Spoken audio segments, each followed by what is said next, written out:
The filming of Love Island Beyond the Villa Season 2 coincided with some intense astrology back at the end of 2025 into 2026. We had a series of Mars and Mercury conjunctions, which in itself is explosive conversations. Violent conversations, miscommunications because a Mercury retrograde took place. I think 2 of the Mercury retrogrades that took place were aligning with this transit as well. So, October 2025, Mars conjunct Mercury for the first time in Scorpio takes place. A lot of this cast is either one of the following signs: Capricorn, Scorpio, Leo, Taurus, Sagittarius, Pepe is a Pisces, and Libra.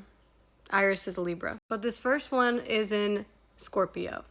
So we know all the Taurus, Leos, Scorpios, and if there are any Aquarius placements, will be affected. So this first one probably was around the time of the reunion, having to do with Hannah, Pepe, that whole situation. Then, right before the Friendsgiving, or probably sometime around the Friendsgiving, Mars conjunct Mercury in Sagittarius. Mind you, Mercury had just stationed retrograde in Sagittarius, referring to probably whatever had just happened the previous month in Scorpio. Again, explosive conversations. This one was in Sagittarius, and this Friendsgiving was really where Coco and Clark had conversations, but it's also when Bella was kind of talking to Iris and Amaya about even conversing with Brian and Pepe from like right before. I don't really know the timeline of any of this besides the dates of their event. Then January comes around.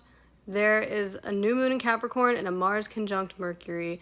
I am guessing this is around the time of that next cabin event after the holidays. That being said, like, Mercury was retrograde and then it ended right at the end of November, so December and Christmas time when they had that follow-up Christmas party was probably all to do with like kind of picking up the pieces of what just happened prior, and that was when they gave Pepe, well, they sort of had a conversation with Pepe and tried to work things out. Like I said, January is probably when they took their trip to like Tahoe. And then in March, Mercury is already stationed retrograde. It's retrograde, and we have another Mercury retrograde conjunction, this time in Pisces. So something must have got rectified behind the scenes to do with Pisces. I'm sure Pepe just probably fucked off by that point, or I don't know. And then the show is put out during this last Mercury-Mars conjunction in April. Well, more specifically, it comes out right around that time. Like, we're seeing that filming is picking up, and really by like the 3rd and 4th episode, people are like clocked the fuck in. So the Mars-Mercury conjunction has a lot to do with the filming of this and the series as a whole. And if you want to think astrologically, just know that this is all a clear example. A lot of them are 26, they're in their 3rd house years, so they're all dealing with like their values and how to communicate their values effectively. And they're really just trying to figure out how to have conversations with people. And even Grayson saying she felt like she was back in middle school. The last time a 3rd house year happens was probably around middle school or maybe early high school. So cliques forming, things like that going on. The giant like communication breakdown issues that they're all having. Obviously it makes for great reality TV.